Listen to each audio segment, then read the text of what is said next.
Tu dis que tu veux avancer, mais en secret, tu attends qu'on te donne la permission. Tu te dis que tu veux réussir, mais il y a quelque chose en toi qui te dit « je ne suis pas prête ». Et si ce n'est pas toi le problème, mais 3 mensonges inconscients qui sabotent tout sur leur passage. Dans cette vidéo, je vais te parler des 3 mensonges inconscients que les femmes se disent à l'intérieur d'elles, sans même s'en rendre compte, et qui sabotent leur projet, leur mise en action. Des mensonges qui les ralentissent, qui les figent, alors qu'au fond d'elles, elles savent très bien qu'elles sont prêtes. Et en fait, le plus cruel, c'est que ces 3 mensonges, ils sont souvent déguisés sous forme de dev perso, intuition, de sagesse, et c'est là où ils sont les plus diaboliques quelque part. Mais en fait, ils sont construits pour t'empêcher d'agir, t'empêcher de t'exposer, t'empêcher de prendre ta place dans ta vie. Je vais les nommer, t'expliquer comment ils viennent s'infuser dans tes pensées, dans ta tête, comment ils agissent dans ton corps, dans tes émotions, et aussi comment tu peux t'en libérer. Si tu t'es déjà dit « je ne suis pas prête », reste bien jusqu'à la fin parce que cette vidéo, elle va vraiment t'aider à changer ta perspective de pensée et ta façon de te lancer dans tes projets. Je me présente, je suis Shannon et j'accompagne les femmes à se révéler à leur puissance intérieure. Le but, c'est pas d'accompagner les femmes à incarner un modèle féminin, c'est qu'elles s'autorisent à être le leur, c'est qu'elles s'autorisent à être la femme puissante qu'il y a déjà à l'intérieur d'elles, avec ce qu'elles sont au fond d'elles, s'autoriser. Et j'accompagne les femmes dans mon offre She is Wolf. On démarre avec ce premier mensonge qu'on va appeler le locus de contrôle externe. En gros, tu attends un signe, une main tendue, une fameuse intuition. Tu attends le truc extérieur pour te lancer. En fait, c'est comme si tu te disais « je veux y aller, mais j'attends que quelqu'un ouvre la porte pour moi ». Et en fait, si ce que tu attends ne vient jamais, comment ça va se passer?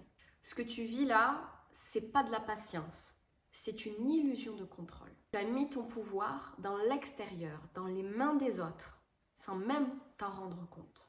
Donc je vais t'expliquer comment s'infuse dans ta tête ce mensonge, comment il prend place, et aussi comment tu peux changer ta perspective vis-à-vis de lui si parfois tu te dis ça. Car en vrai, tu n'es pas là pour être validé. Tu es là pour te choisir. Et c'est exactement en ça que j'accompagne les femmes dans She is Wolf. C'est se choisir. Plus attendre que ça vienne de l'extérieur. Prendre place. Donc ce mensonge, il va pouvoir un petit peu s'infuser de différentes sortes de pensées. Par exemple, tant que j'ai pas de signe, c'est que je suis pas valide. Si quelqu'un valide pas mon idée, c'est qu'elle est pas bonne. Si je sens que je peux y aller, mais j'ai besoin qu'on m'ouvre une première porte. Savoir que c'est bon, c'est mon chemin. Je suis motivée, mais j'ai besoin qu'on me dise que ce que je vais faire, c'est bien. Qu'on me dise que c'est permis. Qu'on me dise que je peux y aller, que je suis faite pour ça. J'ai besoin qu'on me remarque pour que ça vaille quelque chose. Est-ce que ce que je vais faire a de la valeur?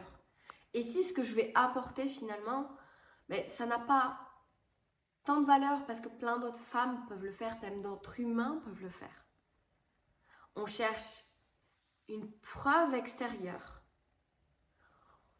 pour valider notre autorisation intérieure. En fait, ce qui va se passer, c'est qu'il va y avoir une très grande frustration. Parce que finalement, tu attends quelque chose de l'extérieur. Et du coup, il y a cette frustration d'injustice, d'invisibilité, parce que si ça n'arrive pas, des fois ça arrive et du coup tu te lances. Mais du coup, à la prochaine étape, tu vas re-attendre ce contrôle externe, ce locus. Tu vas l'attendre encore une fois. Ça va être tout le temps perpétuel. Ok, là, j'ai passé cette étape, bon, pour passer à l'étape d'après, je vais attendre encore ça. En fait, il y a toujours, je remets le pouvoir dans les mains de l'autre. Et du coup, ça va générer à l'intérieur de toi une grande frustration par rapport à de l'injustice, de l'invisibilité. Pourquoi elle ça? Pourquoi lui ça? Pourquoi elle, on l'a remarqué, pas moi? Chose très bête, par exemple, j'aime beaucoup prendre l'exemple du business parce que c'est assez limpide à voir, mais ça se fait dans toute situation. Ok, pour changer, on va prendre dans une situation amoureuse. Elle a rencontré quelqu'un et moi non. Ok, mais peut-être qu'elle, elle sort, elle va rencontrer des personnes, toi non. Mais ce que tu regardes, c'est le locus externe. Enfin, elle a l'élément en main. Elle est là, l'action qui se passe. Et moi, je ne l'ai pas. Je vois quelqu'un se lancer dans le business. Ok. Waouh, elle est invitée à un podcast. Ou elle s'est lancée sur YouTube. Mais moi, non. Mais moi, personne ne m'a dit que ce serait intéressant ce que j'ai à dire sur YouTube. Mais peut-être que cette personne, elle n'a pas attendu qu'on lui dise. Peut-être que cette personne, elle allait toquer à la porte de ce podcast pour dire « Hey, si tu veux, j'aimerais bien faire un épisode avec toi. » Vous ne savez pas. Et le problème, c'est que ça vient souvent d'une notion de comparaison.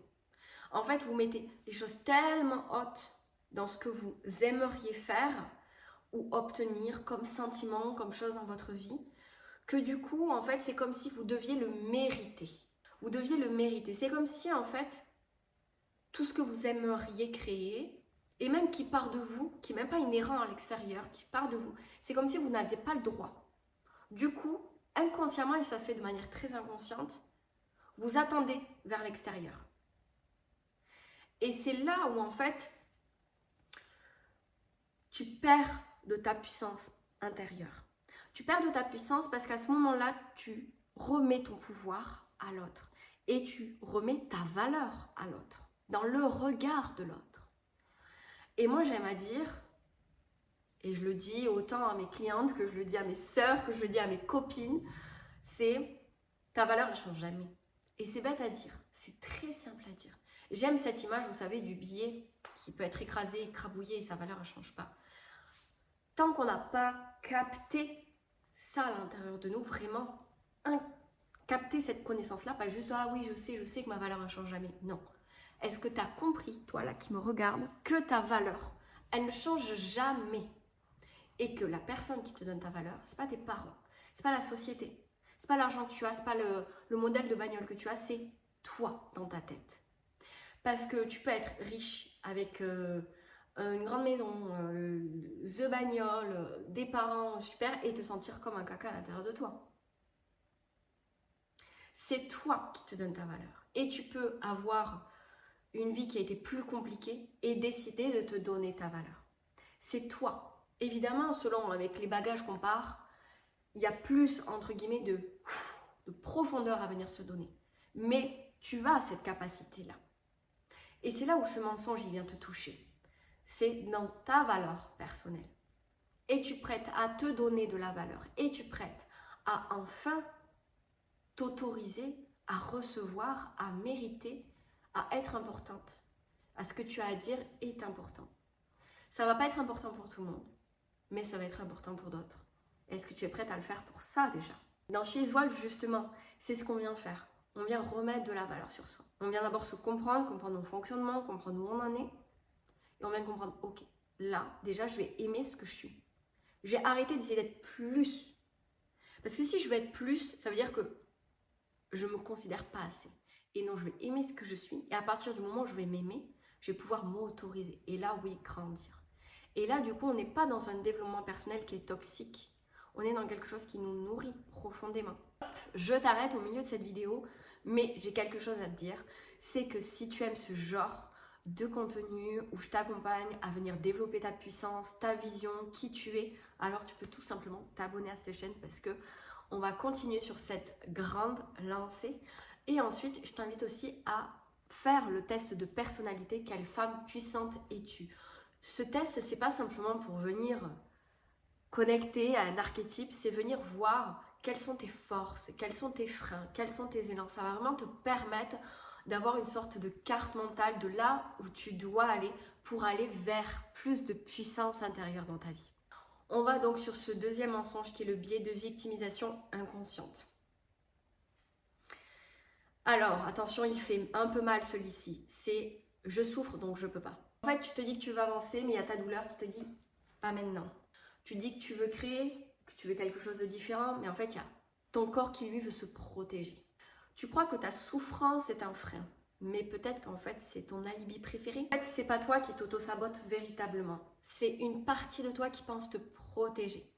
Peut-être par des souffrances passées, peut-être par peur de souffrir à nouveau, peut-être pour véritablement te protéger, mais en tout cas, au final, ça t'auto-sabote. Et plus tu t'identifies à celle qu'on doit protéger, au lieu de celle qui guérit, plus tu rentres dans ce cercle vicieux. Je vais te montrer d'où vient cette croyance, pourquoi elle est si rassurante et pourquoi elle te vole ton pouvoir surtout. La souffrance n'est pas un obstacle, elle est justement une bûche dans ton feu sacré. Voici les pensées que tu vas te dire dans ta tête, dans ce genre de biais de victimisation inconsciente. C'est avec tout ce que j'ai vécu, c'est normal que j'y arrive pas. Avec tout ce que j'ai vécu, c'est normal que moi j'ai du mal à passer le cap. Avec tout ce que j'ai vécu, c'est normal que je mette du temps à mettre les choses en place. Si les autres savaient ce que j'ai vécu, si les autres savaient ce que je ressens, ils comprendraient pourquoi je ne fais pas. Ici, je vais faire un petit disclaimer avant la suite, mais je ne vais pas te dire « Ok, tu souffres et c'est pas légitime ». Je ne vais pas te dire « Tu souffres et tu fais semblant ». Non, ta souffrance est réelle. Mais est-ce que continuer à la nourrir t'apporte quelque chose dans ta vie? Évidemment, si tu viens de vivre quelque chose de traumatisant là, à l'instant T, évidemment que tu prends du temps. Si ce trauma est très ancien, il est temps d'aller le guérir. Il est temps que tu t'autorises à aller le guérir. De ta manière. Mais il faut y aller. Sinon, tu ne vas jamais pouvoir incarner ce que tu souhaites. Aller vers là où tu veux aller si tu restes dans cette idée de ploup, ploup, ploup, ploup, ploup, ploup, de je ne peux pas parce que j'ai vécu ça, parce que moi j'ai ça, parce que si, parce que... On a tous des parce que, plus ou moins forts, bien entendu, on n'a pas tous les mêmes vécus. Il y a des gens qui ont vécu des choses très, très, très, très difficiles, d'autres qui ont été difficiles pour eux, mais qui sont moins intenses. On est d'accord. On ne va pas dire que les vécus sont les mêmes. Mais la souffrance, elle est universelle. Qu'est-ce qu'on en fait? En fait, ce qui se passe, c'est qu'il y a une mémoire de vécu à l'intérieur de toi, si tu ressens ça parfois, et il y a une mémoire de vécu à l'intérieur de toi qui a créé cette protection contre l'action, cette protection pour te mettre en sécurité. Elle peut avoir deux choses. Soit c'est parce qu'intérieurement, tu ne veux pas trahir cette douleur. C'est-à-dire que cette souffrance, elle est devenue identitaire. Elle est devenue qui tu es. C'est comme si tu t'identifiais pleinement à cette blessure ou ces blessures. Ou ça peut être autre chose, c'est qu'il y a une peur d'être trahi, de vivre cette forme de souffrance à nouveau, même si c'est irrationnel, dans le sens où, par exemple, je ne sais pas, je vais pas essayer de prendre un truc trop dur non plus, mais tu as vécu une humiliation, je sais pas, dans ta salle de classe quand tu étais jeune. Aujourd'hui, tu as peur, par exemple, de t'exposer sur les réseaux sociaux, imaginons. Si tu veux, rationnellement, tu n'es plus la même personne, tu n'es plus la même femme, tu n'as plus le même âge, etc. Donc, c'est plus du tout la même situation. Donc, quelque part, c'est pas que la peur, elle est irrationnelle, parce que tu peux te faire humilier sur les réseaux sociaux. Mais quelque part, si ton compte, il est privé, que tu mets que 4-5 amis qui sont super proches, il va rien t'arriver. Pour autant, la peur est là. Vous voyez? Ou même s'exprimer, ou voilà, ça peut aller sur plein de biais. C'est-à-dire qu'à un moment donné, ton corps, ton être entier, juste ton corps va réagir en survie. Là, potentiellement, je pourrais revivre cette souffrance. Donc, je ferme. Tout. Donc, en fait, c'est cette mémoire de vécu qui revient, ou de plusieurs vécus. Donc, souvent, les émotions qui vont être là, ça va être la tristesse, la mélancolie, la rancune. On va être souvent dans une notion assez, pas de dépression, mais en tout cas de désespoir, où on a du mal, en fait, à sentir cette action, cette excitation. On va être souvent dans le retrait intérieur ou dans la rancune, dans le sens où mais moi ça m'arrivera jamais parce que moi j'ai pas eu ça dans ma vie. Vous voyez tout ce background en fait qui va venir se remuer. Ce qui se passe aussi, c'est qu'il y a un désir de s'en sortir véritable à l'intérieur de toi, un désir qui te dit ça suffit, j'aimerais vraiment cesser avec ça. Pour autant, il y a aussi en toi une autre part de toi qui elle se demande ouais mais ça je connais. Ce sentiment, cette tristesse, le fait de ne pas avancer comme j'aimerais, à la vitesse où j'aimerais. Je connais, je sais à quoi je m'expose, même si c'est pas agréable, je sais ce que c'est. Alors que cet inconnu-là, je sais pas ce que c'est. Il est peut-être plus cool, hein, mais je connais pas la souffrance qui va avec. Et du coup, je préfère le connu. Parce que ce connu, même s'il est désagréable, je le connais. Et du coup, il est rassurant. Et en fait, il est sécuritaire.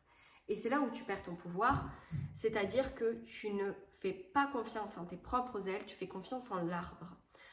J'en ai déjà parlé dans ces vidéos, mais j'aime dans les vidéos YouTube, mais j'adore cette image, c'est-à-dire que l'oiseau, il ne fait pas confiance en l'arbre, en la branche de l'arbre, il fait confiance en ses ailes.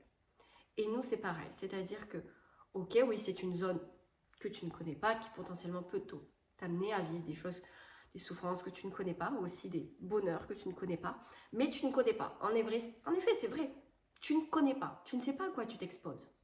Par contre, ce qui se passe, c'est que tu te dis pas, ok, même si ça me plaît pas, même si au final c'est pas pour moi, j'ai la capacité de soit retourner en arrière, soit d'aller dans un autre espace.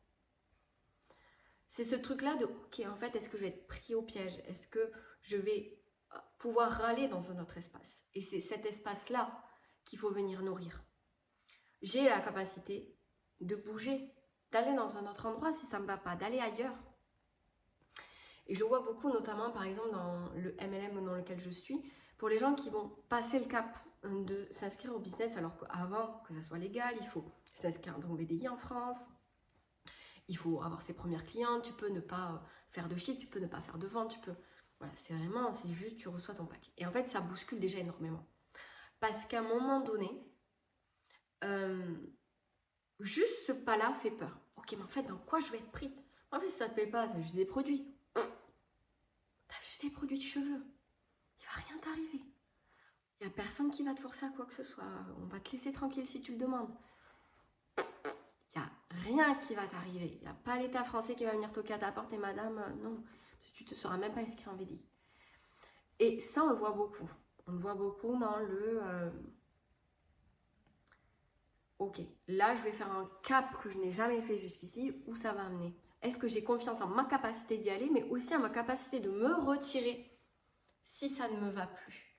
Et du coup, ça vient aussi toucher la notion de loyauté. Aussi, parfois, les origines va être l'héritage familial. Chose, ma famille, on fait pas ça, on se lance pas, on parle pas de ça, on n'est pas spirituel, on n'est pas sportif, on n'est pas ceci, on n'est pas entrepreneur, on est plutôt avocat, on n'est pas artiste. Voilà, tout cet aspect d'héritage familial, évidemment. Il va y avoir aussi le fait de, ça c'est plus transgénérationnel, mais parfois chez les femmes, ça arrive beaucoup, où dans nos mémoires, les femmes ont été plus dans l'ombre, se sont sacrifiées pour les autres, n'ont pas porté leurs projets, leurs désirs, n'ont pas osé être des femmes, et n'ont pas osé, elles n'ont pas eu parfois l'occasion, mais elles n'ont pas osé être des femmes qui désirent. Et du coup, en fait, on va perpétuer ça dans notre vie.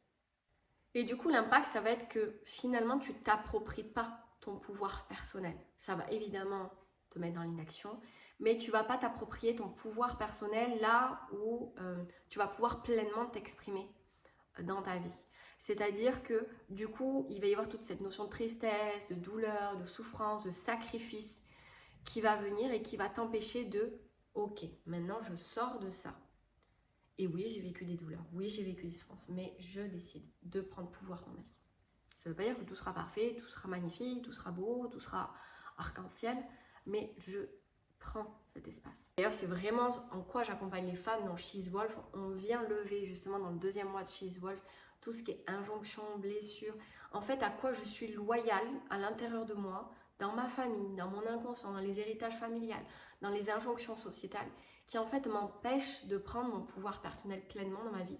Et après, on passe à l'incarnation de ça et je vous accompagne à comment dépasser l'injonction, comment dépasser l'héritage. On passe au 3e mensonge et qui finalement est une continuité d'une premier, c'est la guérison comme condition d'existence. C'est-à-dire, je dois être guérie, je dois être réparée pour avancer. Et je vous en avais parlé dans une autre vidéo, mais là, on va en parler d'une autre manière. Mais souvent, on attend quand on commence à prendre conscience de nos blessures, de nos traumas, etc. On se dit, bon, mais quand j'aurai fini ça, je ferai. D'ailleurs, dans She's Wolf, je vous invite absolument pas à ça. On passe à l'action de suite, très très vite. Je vous invite à incarner. C'est pas la fin de She's Wolf. On est enfin ça. Et donc, non, c'est tout au cours. On incarne. Parce que l'action fait partie de la guérison, en fait. Donc, en fait, on travaille sur soi encore et encore. Et on se dit, mais en fait, j'ai encore un truc à régler. avant de me lancer. Il faut que ça soit apaisé, il faut que je me sente mieux par rapport à ça. Et là, enfin, je pourrais me lancer. Mais finalement, ce dernier truc, c'est jamais véritablement le dernier.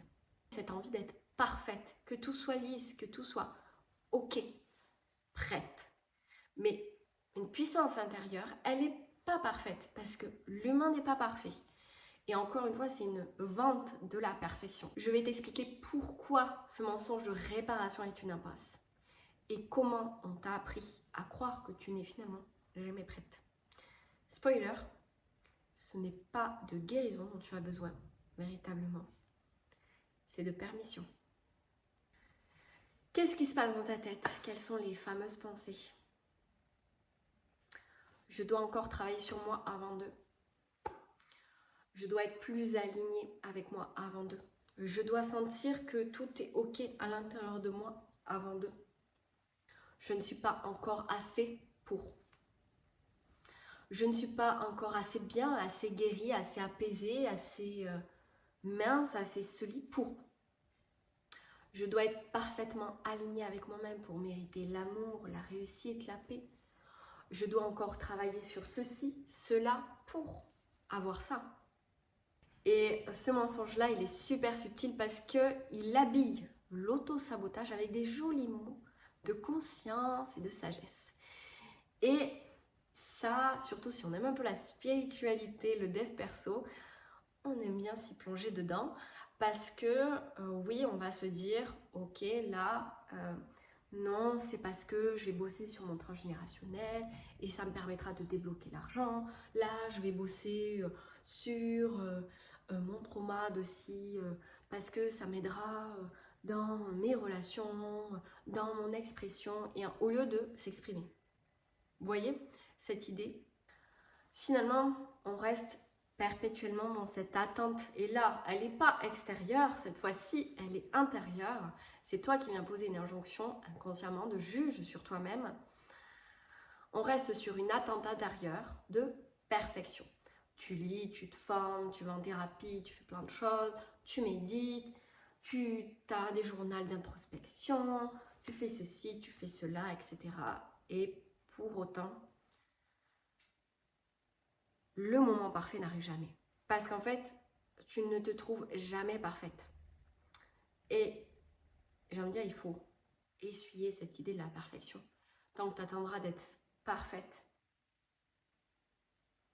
Je vais te raconter un switch profond qui a eu lieu en moi et qui peut-être reviendra parce que je pense qu'à chaque étape, c'est bon de se le rappeler. J'ai longtemps cru qu'il fallait que je sois, et je pense que c'est pour ça que c'est un de mes plus gros messages, cette femme-là. Pour être plus à l'aise avec les gens, pour oser parler avec les gens, pour des choses très bêtes. Et un jour, j'ai compris que les filles que j'admirais n'étaient pas parfaites, déjà, mais avaient aussi leur casserole, leur peur. Et pour autant, pour moi, elles véhiculaient beaucoup de puissance intérieure.